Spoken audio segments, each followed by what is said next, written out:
আসসালামু আলাইকুম, hello everyone. আজ আমি আপনাদের সাথে শেয়ার করব চকলেট ময়েস্ট কেকের রেসিপি।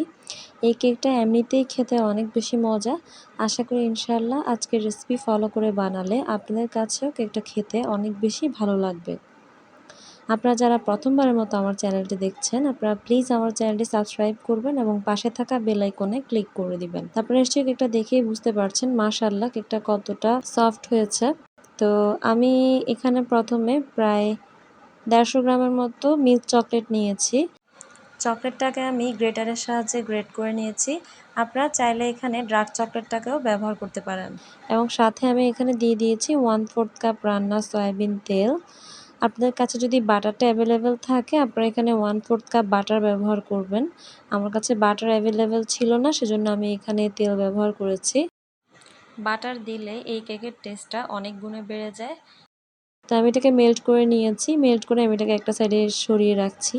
এখন আমি এদিকে রুমের স্বাভাবিক তাপমাত্রায় থাকা 4টা ডিমের সাদা অংশ এবং কুসুম আলাদা করে নিয়েছি। ডিমের সাদা অংশটাকে বিট করতে করতে যখন একটু ফোম হয়ে আসবে তখনই আমরা এখানে চিনি অ্যাড করতে থাকবো। এই পুরো সময়টা জুড়ে আমাদের বিটারের স্পিড অবশ্যই লোতে রাখতে হবে। আপনারা যদি হাই স্পিডে বিট করতে থাকেন তাহলে দেখা যাবে নিচে চিনিটা গলে যাবে, কিন্তু ডিমের ফোমটা ঠিকই খুব দ্রুত হয়ে যাবে। তখন দেখা যাবে আপনার কেকটা সুন্দরভাবে ফুলবে ঠিকই, কিন্তু চুলা থেকে নামানোর সাথে সাথেই কেকটা ডেবে যাবে বা চুপসে যাবে। তো আপনাদের সাথে কথা বলতে বলতে এদিকে আমার ডিমের ফোমটা কিছুটা হয়ে এসেছে। সেই পর্যায়ে আমি এখানে 1.5 কাপের মতো চিনি দিয়ে দিচ্ছি। চিনিটাকে আমি একবারে দিচ্ছি না, 2 থেকে 3 বারে চিনিটাকে দিব এবং বিট করে নিব ততক্ষণ পর্যন্ত যতক্ষণ না চিনিটা গলে যায়।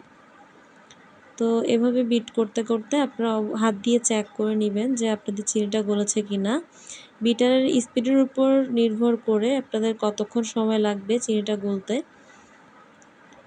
তো আমি হাত দিয়ে চেক করে নিয়েছি। আমার চিনিটা যখন গলে গিয়েছে তখন আমি এখানে ডিমের কুসুম চাটে এবং চকলেট ইমালশন দিয়ে দিচ্ছি প্রায় 1 টেবিল চামচের মতো। তো এখন আমি এগুলোকে আরও 10 থেকে 15 সেকেন্ডের মতো বিট করে নিব। তো যখন আমি এগুলোকে বিট করতে থাকবো তখন আমি অল্প অল্প করে আগে থেকে যে চকলেট এবং তেলের মিশ্রণটা তৈরি করে নিয়েছিলাম সেটাকে দিয়ে দিব। একবারে দিব না, অল্প অল্প করে উপর থেকে দিব এবং বিট করতে থাকবো।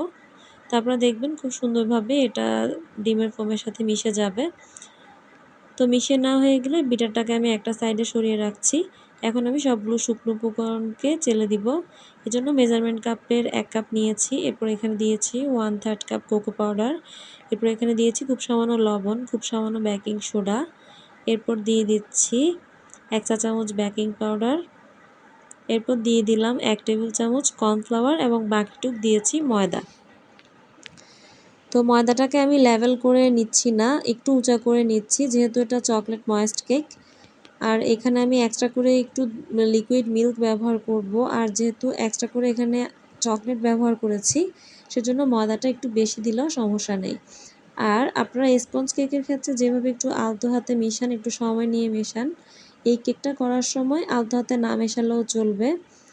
একটা হ্যান্ড হুইস্কের সাহায্যে মোটামুটিভাবে মিশিয়ে নিলেই হবে। 2 থেকে 3 বারে শুকনো উপকরণগুলোকে দিচ্ছি এবং মিশিয়ে নিচ্ছি। আপনারা একটু স্ক্রিনে লক্ষ্য করলে বুঝতে পারবেন আমি এটা কীভাবে করছি। তো মিশিয়ে নিতে নিতে আমি শুকনো উপকরণ দেওয়া হয়ে গেলে আমি অল্প অল্প করে দুধ ব্যবহার করছি। এখানে আমি প্রায় 2 টেবিল চামচের মতো লিকুইড মিল্ক ব্যবহার করেছি। তো এভাবে আমি মিশিয়ে নিচ্ছি। এমনভাবে মেশাবেন যাতে কোনো লাম্পস না থাকে। ডিমের ফোমের সাথে শুকনো উপকরণ ভালোভাবে মিশিয়ে নেওয়া হয়ে গেলে আমি একটা মোল্ডে এটাকে ট্রান্সফার করে দিয়েছি। আগে থেকে চুলায় একটা হাঁড়িতে লবণ দিয়ে আমি এটাকে প্রিহিট করে নিয়েছি। এরপর আমি আমার মোল্ডটাকে বসিয়ে চুলার আঁচটাকে মিডিয়াম টু লোতে রেখে কেকটাকে আমি বেক করে নিব 40 থেকে 45 মিনিটের জন্য। ফিরে আসছি 40 থেকে 45 মিনিট পর। ফিরে এসেছি 40 থেকে 45 মিনিট পর। আলহামদুলিল্লাহ খুব সুন্দরভাবে আমাদের কেকটা রেডি হয়ে গিয়েছে। আপনারা নিশ্চয়ই স্ক্রিনে দেখেই বুঝতে পারছেন আমি একটা ছুরির সাহায্যে কেকের চারো সাইড আলগা করে নিয়েছি এবং দেখেন মাশাআল্লাহ কেকটা কতটা ময়েস্ট হয়েছে। আপনারাও সেম রেসিপি ফলো করে বানাবেন, ইনশাআল্লাহ আপনাদের কাছেও কেকটা অনেক বেশি ভালো লাগবে। আজ এই পর্যন্তই, আল্লাহ হাফেজ।